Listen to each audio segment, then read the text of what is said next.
This podcast is brought to you by UConnect, the creator of the first all-in-one virtual career center. Scale your impact and engage more students with a platform that puts all of your career resources in one place. Hey everyone, welcome back to the Career Everywhere podcast. I'm your host, Meredith Metzger, and for this episode, I want to share a conversation we had last year with Briana Randall of the University of Washington about how career centers can expand their budget and secure new funding streams. So while Briana gave this presentation last year, I really wanted to resurface it now because I think it's still highly relevant as we face continued budget challenges in career services and higher ed in general. So the conversation was facilitated by UConnect's Chief Marketing Officer, Ashley Safransky, and hosted in the Career Everywhere community, which you should totally join if you haven't already. It's free and open to any higher ed career services professional, but I digress. Anyway, Briana is the Executive Director of the Career and Internship Center at UW and a longtime Career Everywhere champion. She is also an incredible leader and very creative about finding ways to expand her team's budget. In this webinar recording, Briana shares what worked and what didn't during her team's 4-year journey to generate revenue for their career center. One major tactic that worked, applying for a student tech fee grant. So in this episode, you'll hear exactly how Briana secured that funding, and be sure to check out the show notes to see a copy of her application for the grant, among several other helpful resources. Hope you enjoyed the episode.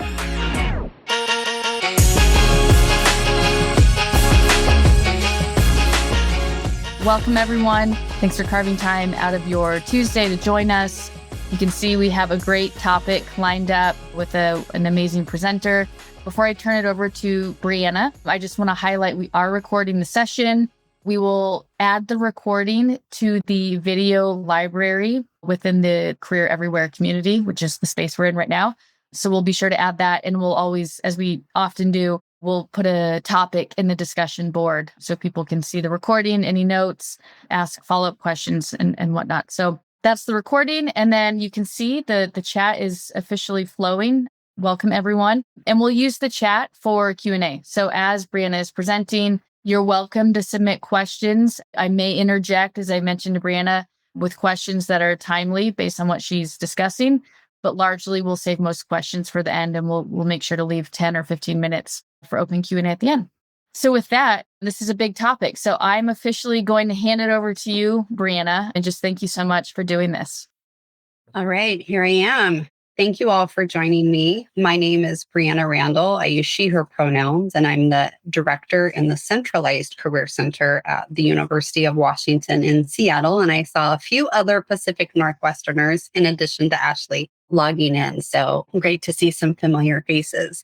If any of you attended the NACE conference that was in Phoenix, I did present on this topic there. So this is the same. You may go use the hour for some additional reason. But I'm just going to jump right in. We're going to talk about how to expand your budget. I'm going to share the good, the bad, the ugly, the successes, the fails of this journey that I've been on to generate revenue. So a little bit about me is I was hired into the center in 2004. So it's been almost 20 years. And then I've been the director for 5 years. And really started a little bit on the revenue generation before I became director, but definitely for the last 5 years. So what I'm hoping that we cover today is that you'll be able to list at least 5 strategies other centers have used to generate revenue, that you'll understand the more and less successful ways to pitch funding ideas, and identify one potential funding source to pursue for the next academic year. So I'm just going to give some context about our university and our center and why I've had to generate revenue. And then we'll talk about 4 main areas plus some other random ways, and then we'll do some wrap up. All right. For those of you who aren't familiar with the University of Washington, these pictures are of our campus. Our building is the one on the right behind that beautiful fountain. We have 50,000 students on our main Seattle campus. About 34,000 of those are undergrads. The rest are grad students. On our campus, we have a hybrid career model. So we are the centralized center. And then there are full centers serving the undergrad population in business engineering and the information school, plus MBA, law, those sorts of things have their own career centers as well. And then there are some colleges that have a career manager role, kind of trained to organize activities in the college, but they don't have centers. So the students of those 50,000 UW Huskies that would come to our center for help is about 26,000 of the undergrads, about 9,000 grad students. And then that's 35,000 total students. Plus we do take appointments with alum up to 3 years. So our stakeholder, student population, alumni population is quite large. Again, filtering out the students and alum who would go to one of the other centers. And we are generally a team of 12. Right now we're 10. Generally, our coaching team has a leader and 4 coaches that do most of the direct service. We have an employer and community connections team that works to bring employers to things, alumni, mentors, those sorts of connection opportunities. And then there's operations. Myself, our front desk coordinator, a new career technologies manager, which is spearheading a lot of our vendor products. And then we share an administrative team with some other units. So we're a very small team trying to meet with a very huge student population. And our budget is less than $1 million.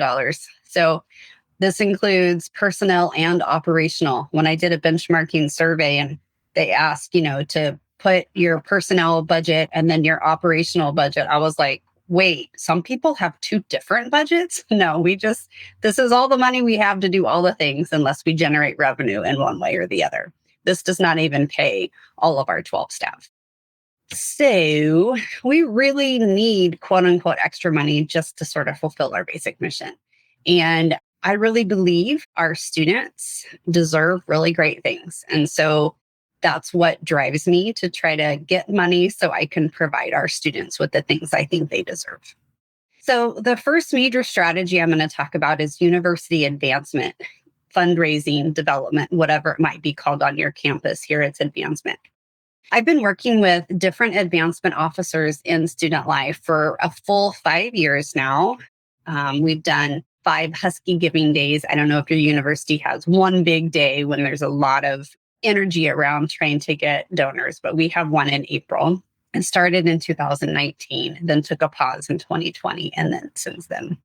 Within that, we've done 2 big email campaigns to former clients as part of getting ready for and asking for donations for Husky Giving Day. In 2021, we emailed about 14,000 alum, which I think some were former clients and some were other people advancement put on our list. And then we just did another big campaign, 3 emails to 60,000 plus alum. They were alum from 2005 to 2018. A good chunk that I had records for that also I felt confident they were no longer students. We also emailed a group of Washington-based employers who'd recently posted internships. And we thought they might be interested in giving to some of our specialized internship programs as well. So that was part of Husky Giving Day 2024. We also worked with an intern on having a 2-pager for donor prospects when they're cultivating donors and deciding what they might want to donate to. We've put an ad in the alumni magazine about our specialized scholarship for unpaid public sector internships. This past year, we were featured at our university as part of Giving Tuesday, which happens after Thanksgiving. So those 2 slides worth, all the different things I showed you over 5 years, we've raised $2,200. I know. I'm pretty sure we've lost money on this endeavor, meaning all the time and effort I've put in and advancement has put in, and all different kinds of advancement minds as well. We just haven't been able to quite make this click, which is definitely demoralizing. I will say, I think everybody thinks career is important, but I think they think it's basic enough that the state should be providing all the career resources that the university needs, right? So it's not glitzy or glammy enough to get donors to really buy in on our campus. The most successful, though, has been raising money for our Husky Career Closet. So our Giving Tuesday campaign this past Thanksgiving was just focused on the Husky Career Closet. And we raised more during that than we typically do on a Giving Tuesday, which is about our center as a whole or about internship programs. And I think it's because it's a tangible, basic need. Everybody, regardless of generation or background, knows you kind of need decent clothes to have an interview or go to a career fair. I will say clothing expectations here are quite different than in other major cities, but we're pretty casual here. But you still need clothes and people get that. I was hoping that our specialized internship programs, we actually have 3 different ones. I was hoping those would be tangible enough to attract donors, but that was not the case. I'm not sure why. I'm not sure if it's because some donors don't understand the benefits of internships or why they're needed, or I don't know, but clothing has been tangible and more fruitful. So that has been our experience at a large university with advancement. I am going to keep doing what advancement asked me to. They're working on trying to have comprehensive records, which I do believe in, so that they might be able to look at what former students did a whole bunch of student life related activities, or which of our former clients might show up on other lists they have going. So we are going to keep progressing in advancement efforts, but I don't think getting little donations here and there is going to be what works for us. But maybe as we continue to do these things, maybe a major donor will surface. That's the hope.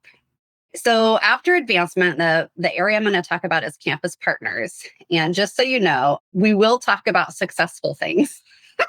I start with advancement to get it out of the way, but don't think everything in this presentation is going to be like, well, that wasn't helpful whatsoever.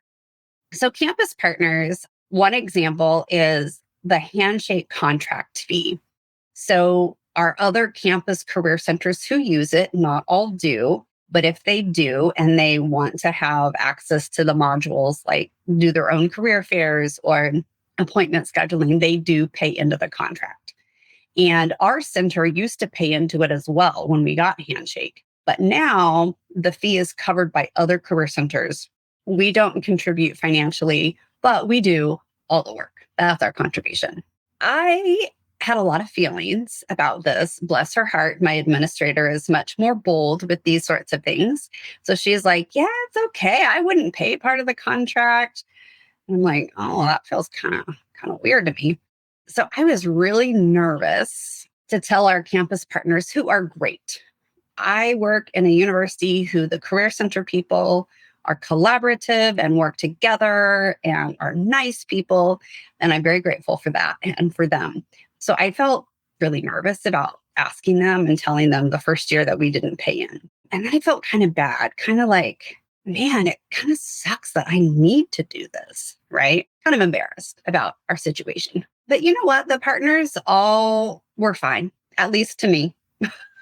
Maybe they had thoughts in their head and feelings when I sent them the original email, but nobody really pushed back too much. And I was really relieved by that. And now I feel really good about it. I think campus partners like that we do the work that goes into it. We're paying the salary. We're importing students. We're answering all the questions. And so it's worked out. I think generally partners are willing to pay a little bit of money if they don't have to do the work. And that's how I have felt about our handshake fee. We do have other funding partners, not just career centers. So we have an unit on campus called Parent and Family Programs. They're kind of under student life, kind of under advancement, kind of under marketing. Their job is to engage the families of students, mostly the families of incoming students, but all kinds. And we asked them if they would be willing to pay our contract for Pathway U out of the money that they have. And the reason we chose that is because Pathway U is an assessment tool that is really good for students who aren't quite sure what major, what career, who they are, what their preferences are. It's a really great tool for young incoming students, which is the main stakeholder group of Parent and Family Programs. So they agreed to that and paid the Pathway U contract fee in its entirety for 3 or 4 years. So we're very grateful for them.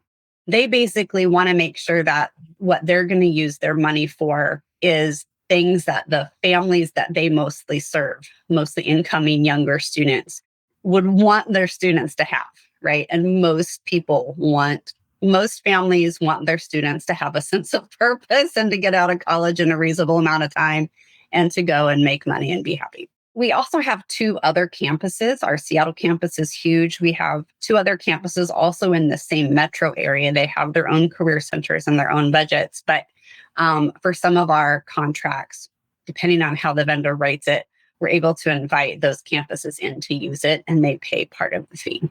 We don't have Going Global anymore. We moved to Interstride. But when we did have Going Global, we also asked the International Student Center to contribute to that fee, and they said yes. And then UW brand strategy is within marketing and communications. And I'm trying to convince them that our next destination data or career outcomes data is important to the UW story and the UW brand. And they do agree with that. So when I was trying to figure out how to get more responses and just doing a lot of brainstorming and a lot of experimenting, they were willing to give me some money to incentivize participation, which I appreciated. Partners haven't always said yes. Partners originally said no to LinkedIn Learning. We do have LinkedIn Learning now, and I'll tell you what was finally successful. But my original strategy was gathering all kinds of campus partners together, mostly at the college and divisional level. And everybody wanted LinkedIn Learning, but nobody wanted to pay for it because it's expensive and it wasn't sort of necessary. And then we do our next destination survey. We call it NDS through a platform called Embark, which right now is operated by Lightcast, and that has a fee associated with it. And I have tried to get people to share that fee, and nobody has been interested in that. I think partly because they don't understand how much work I do for it and really how much money it would save if I could be doing other things, or appreciate the relevance or the value of this type of platform, or maybe of the data itself. So partners have said yes to a lot of things, but they've also said no to some things. The most successful has been asking at desperate times. So I started some of the asks right when COVID hit. So the first time vendor contract fees came due after we all went remote, and we had canceled basically 2 career fairs. And so that, of course, hurts our revenue a lot. And we just weren't certain about anything. I started asking about cost sharing, and nobody had a ton of money, but people were willing to give a little, which was great. Mostly what I ask for is under $5,000. I think one of them was $9,000, but mostly I'm not asking for much. I'm asking for $2,000, $3,000, $4,000 typically. And again, I think a lot of partners can see the value in that and can come up with that from somewhere in a budget. And really being thoughtful about which products I'm asking which partner to contribute to based on the relevance to their particular student population. I'm going to pause for a second. We've covered 2 of the 4 main strategies, advancement and campus partners. All right, let's talk about corporate partners. So we used to have a program called Husky Signature Employer, and we usually had 5 to 8, it seems like, corporate employers.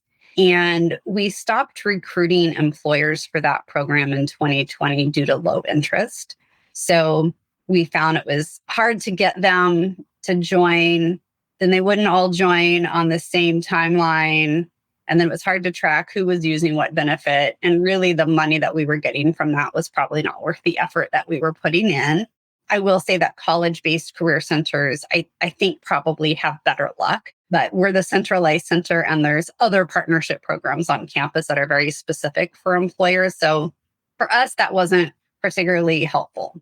But there are corporate sponsors who have contracts with the institution at large. Some of these will not surprise you, being in Seattle, Alaska Airlines, and Starbucks in particular.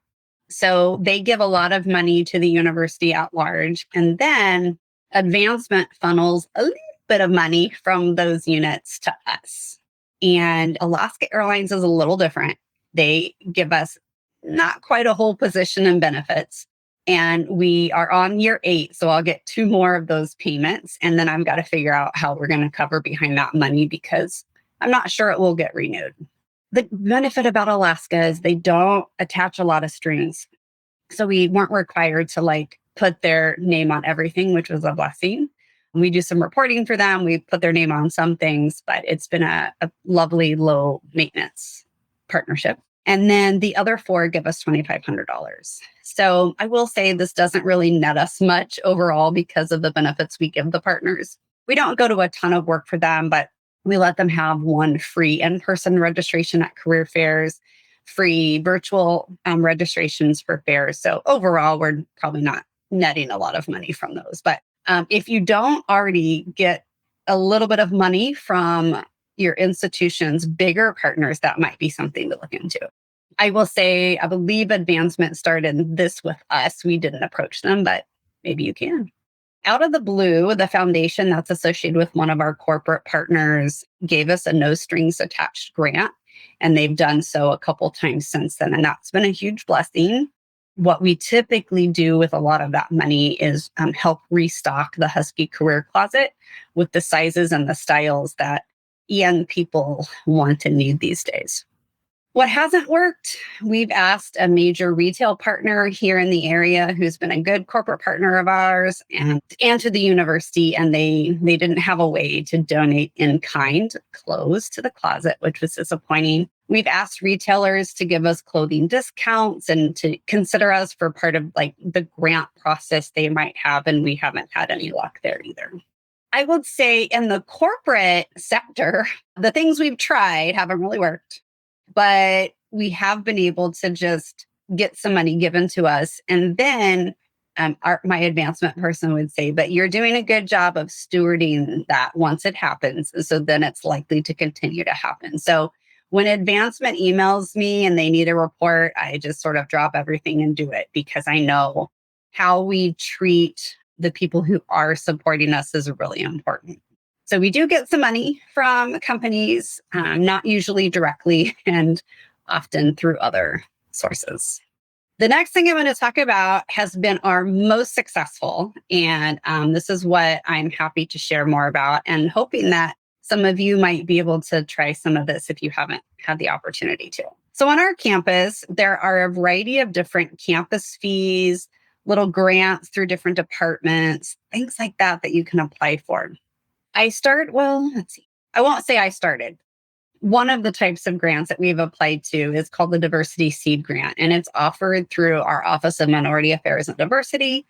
And the max they would give you is $3,000. And it's really to help support the diversity blueprint of the university. And I applied as we were setting up our permanent closet. Once we came back from COVID, I applied for money to buy some clothes and some other things like organizers for the closet. And they gave us the full amount, which was great. And then you're not supposed to apply again, but I did. Why not? And they did give me another $3,000. They did say that time, don't apply again, but it's been a couple years, maybe I'll try. So that's been a real blessing to have that money so that when students come, there's the types of things that would interest them. The student tech fee has been amazing. So this particular fee is attached to tuition. So every quarter, part of what students pay for tuition and fees goes into the student tech fee. And that fee is then managed by a group called the Student Tech Fee Committee. So it's all students with a staff advisor, and they have a lot of money, several million. So it's like, yes, somebody has money. Let's try this.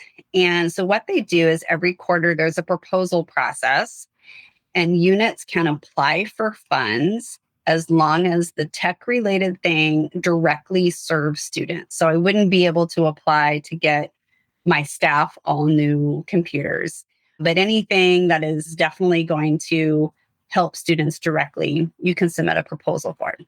I would say it's been interesting. And when this was created, I'm guessing most of the proposals were for physical things, machines, LCD, lab equipment. And now mostly what I apply for is software. So it's been an interesting experience trying to evolve. So I will say, making proposals and submitting them to a group of students who has a bunch of money when I have no money does not feel great, but they have been super generous. So I'll walk through what they're funding for us. After I failed getting campus partners to pay for LinkedIn Learning, I went to the student tech fee, and LinkedIn Learning suggested a 3-year contract because it takes big institutions a long time to sort of change the culture. And so that's what I proposed, which is a little bit unique for the fund, for the student tech fee. But I applied for 3 years for all three of our campuses and got it. And then after those 3 years, I proposed again and got another 3 years. So we're at year 4. We have 2 more years to go. And LinkedIn Learning has been a huge success on our campus, both for students and staff and some faculty. They are paying our UConnect contracts. So we brought UConnect to campus before we had student tech fee money. But after I had success with LinkedIn Learning, I was like, let's try something else. So this was my next big contract proposal. And I proposed once for 1 year and then another year. And then you're allowed to apply for perpetual or block funding. So my last proposal, they said they would essentially fund it until they decided not to or until something happened. So I don't have to reapply every year, which is great. Hey friend, if you're enjoying this podcast, I think you'd really like the Career Everywhere community. The Career Everywhere community is a digital space for career leaders like you to learn from each other, collaborate, and share best practices around your work. And the best part, it's totally free to join. Join over 1,000 other career leaders and sign up today at careereverywhere.com/community.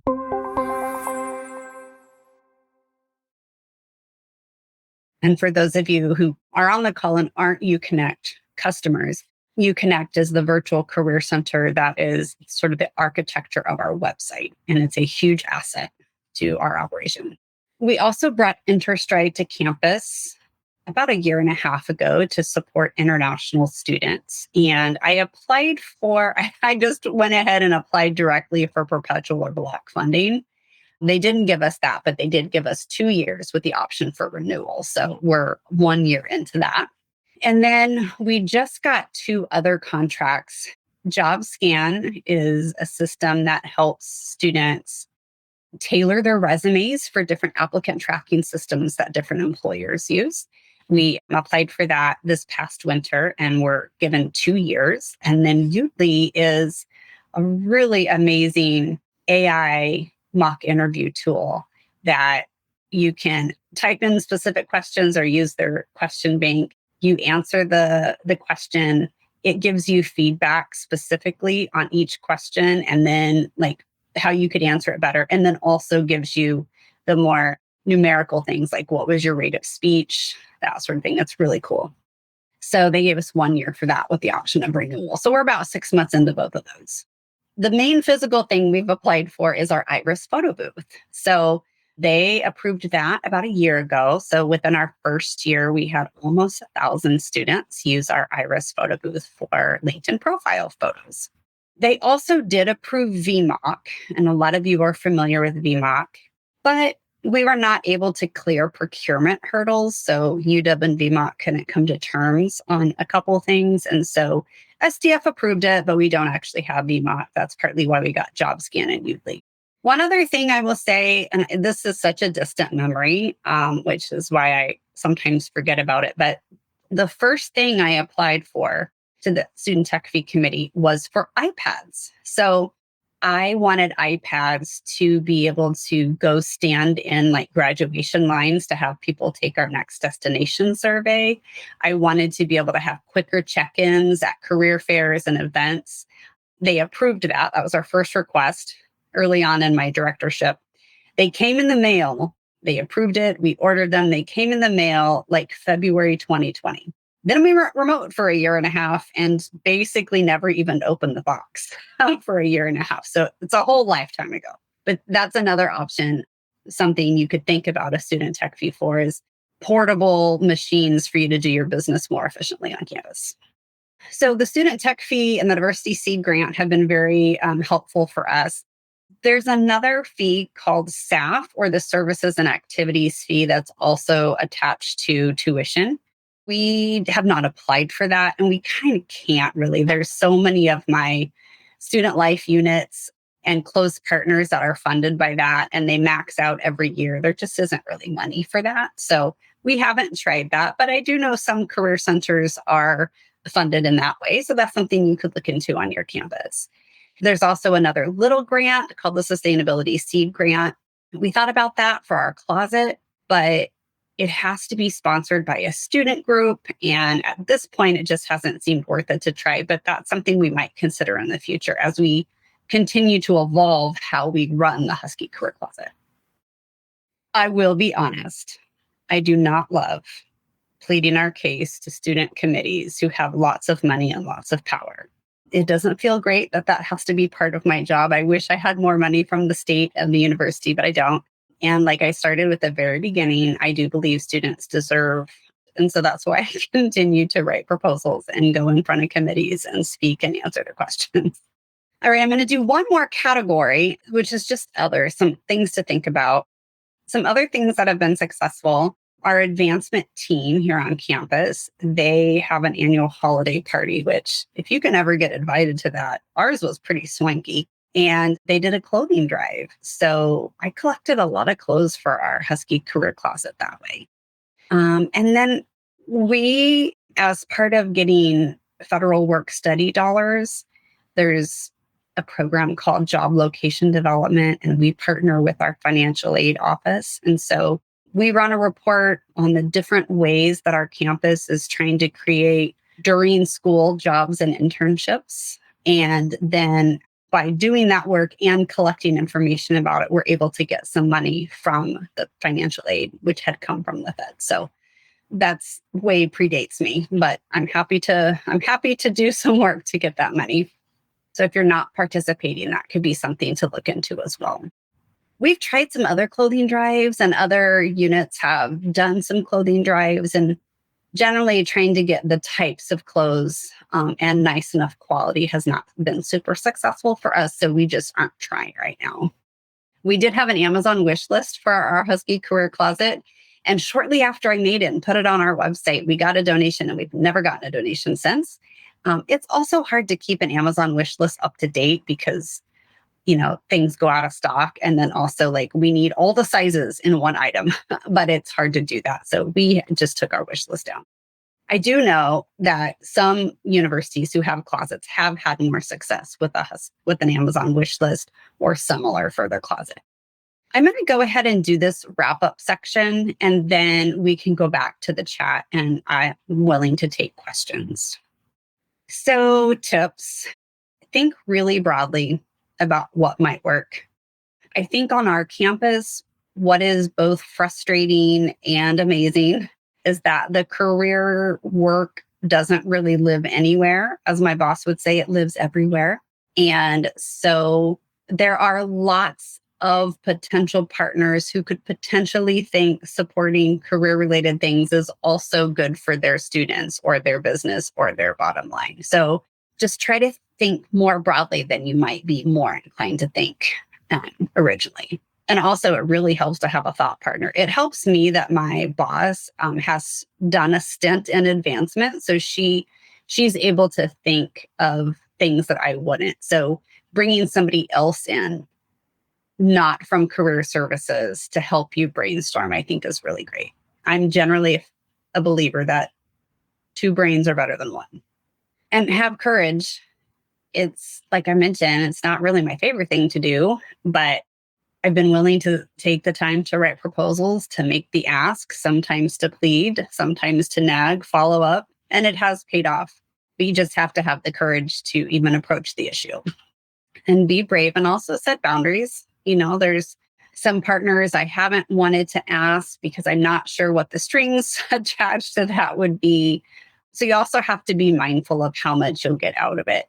A lot of the federal grants or foundation grants, a lot of those just, I feel like, would make us do a certain thing and then hire staff to do that certain thing. But really, net, we wouldn't be any further ahead than we are now, because I need somebody to pay for us to do the things we already do, not new initiatives. So I haven't pursued lately. We did prior to me becoming director, big grants to run specific programs, because it hasn't felt like it will help with what I need help with, which is our basic expenses. And really try to tie your ask to potential funders' goals or their vision. What are they trying to do in their work or with their stakeholder group? And if they they have money and not a lot of time, really talk about how your unit will do the time to maintain whatever it is, but that you need the financial help. And like asking for very tangible things. And not all of you have a closet, which is fine, but the more tangible and relatable that you can ask for, the better. That's been our experience. And again, I thought, a scholarship or unpaid public sector internship would be very tangible. And that hasn't gained steam yet for us. And as student committees, I will say the student tech fee committee has never turned me down. And you get to give a 3-minute presentation followed by 12 minutes of Q&A from the committee. And they do ask questions. And a couple times over all the times I've applied, I've had to really pause or collect more information. But generally, the students get it. They get that career is important. Once you're able to explain that why you need the money, because this is how many staff you have and you're not going to get any more money, and that this is the only way you can get money to provide better career resources, they get it and they say yes. It's amazing. So I would encourage you to really think about your next steps. We talked about a lot of different things here, some of which been successful and some which haven't, but every type of institution is different. Every campus is different. So even if I haven't had success with something, it's not to say that you can't try as well. What is a funding source that you want to investigate student on your campus?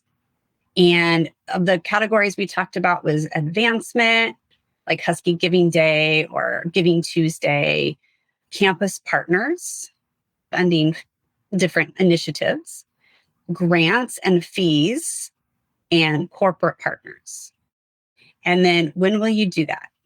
For quarter systems like us, we have plenty of time left in the summer. Hopefully you would be able to knock off some type of attempt this summer. I know for semester systems, you're probably at the point where you're like, whoa, the summer is coming to an end. I'm not sure I can handle something. But I think it is good to have an idea and try to write it in your schedule somewhere. All right. So I am more than happy to take questions. Cool. Briana, there was one question in there, but I want to really quick back to the student tech fee grant. A couple of things I want to highlight. In the chat, Meredith, my colleague Meredith, dropped a link to an article because I think it's very relevant. In section 2, you'll find a link to to the team application for their student tech fee grant. So I'm going to call that out. I think that may be very helpful just to read what was shared. And thank you, Briana, for sharing that with us or in allowing us to share it. Can you share more about, I know you mentioned the students get it, but anything that seemed to really strike a chord with them related to what you were highlighting? And then also, did you work with any of the partners for the student tech fee grant? Are they supporting your request, right? Are they providing you with data to, really arm your proposal or language or anything like that? I think that might be helpful to cover. Yeah, those are both great questions. Kind of what appeals to the student tech fee committee, and also how have the vendors been supportive of my proposal? Our student tech fee committee really likes numbers. So, for example, when I applied for VMOC or JobScan, which is, about resume help, I was able to say, this is how many resume appointments we've done and the other centers on Handshake have done. This is how many people have come to resume workshops. This is how many people do our online resume review. And so I'm clearly the need is there. And so being able to, from whatever platforms you're using, pull numbers that show the need. And this was really interesting. One of the committee members asked, so if you were able to get this product, would that mean that coaches would lose their jobs? And I said, oh no, it just means that we might be able to keep up a little.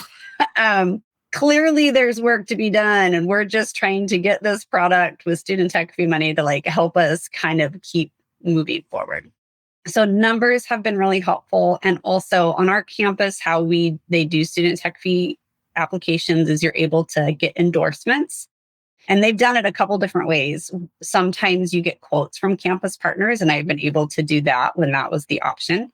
So asking campus partners, telling them you're applying, asking them and telling them why it's important and asking them to go in and submit endorsements is helpful. Now they just do a vote system, but I've been able to get a lot of votes. And the student tech fee one time I was like, that's the most votes I've ever seen. I'm like, I'm good at this.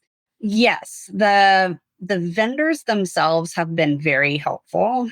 And sometimes they'll sort of write pieces of it. There's a very standard application. So there's categories I have to fill in. And I've had sometimes them provide me text for a specific thing, or I can submit like images or videos or other documentation. So sometimes they've included that. Sometimes I've had them look over what I've written to see if they would include anything else. So most of the vendors know that if I don't get student tech fee money, I can't partner with the vendor. So they're highly motivated to help me get funding. So they've been very helpful. Hope that answers your question. Cool. Thanks, Briana. Question from the chat. I'm just going to read it here verbatim. How successful was your project of asking alumni? Were you asking alumni to donate financially to support a particular project within career services or overall funding? And then did you work with advancement on something like that? Yes. So we do work with advancement. We would not do it on our own. And if we did it on our own and advancement found out, we'd probably get in trouble. So we did work with advancement. And that means that advancement was either writing the messages that went to alumni or were helping us or we co-wrote them. Generally, I have the content and they're able to use better donor language.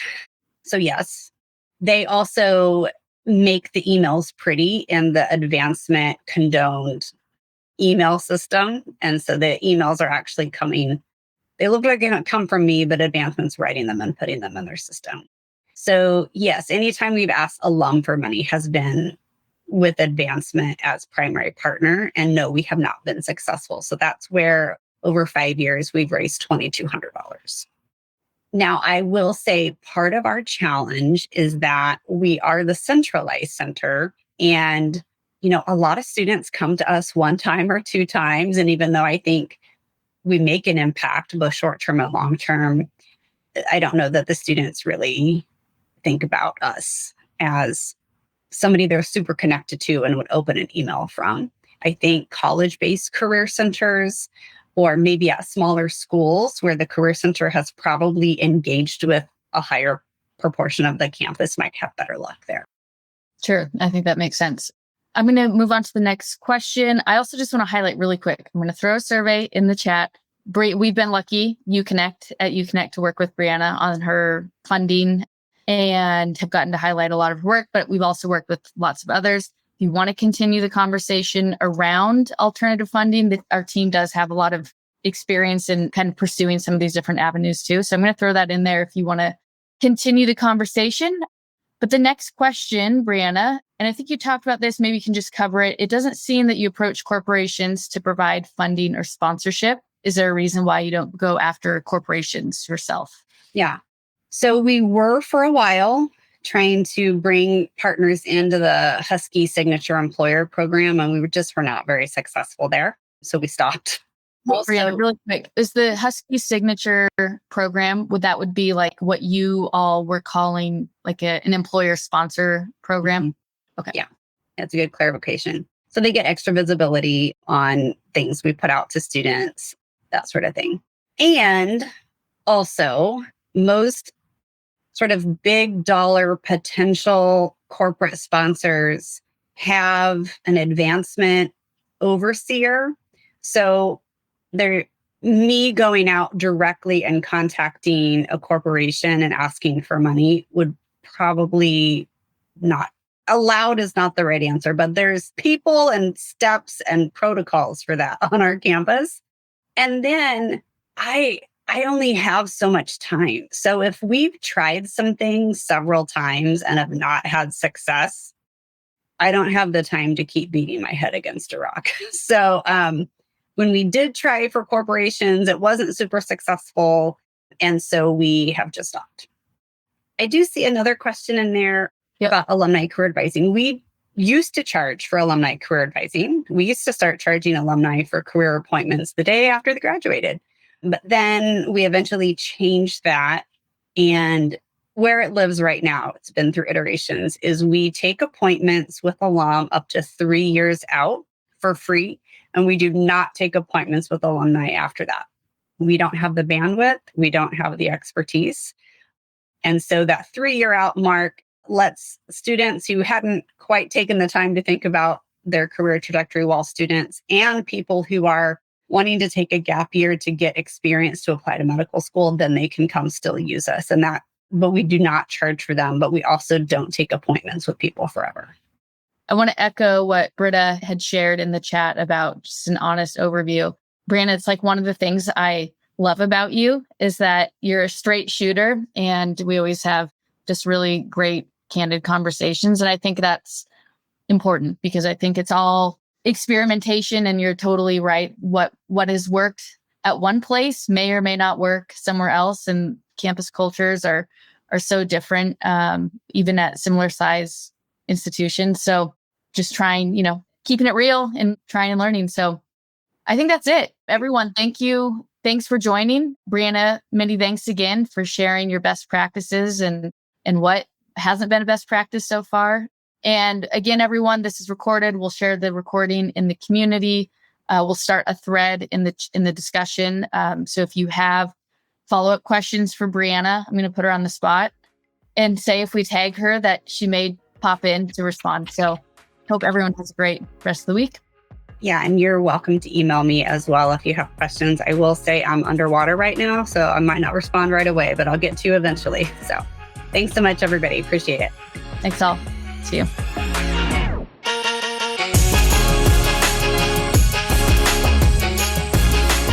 That's all for this episode of Career Everywhere. Thanks so much for listening. If you enjoyed it, please be sure to hit subscribe and rate and review us wherever you get your podcasts. We'll see you next time.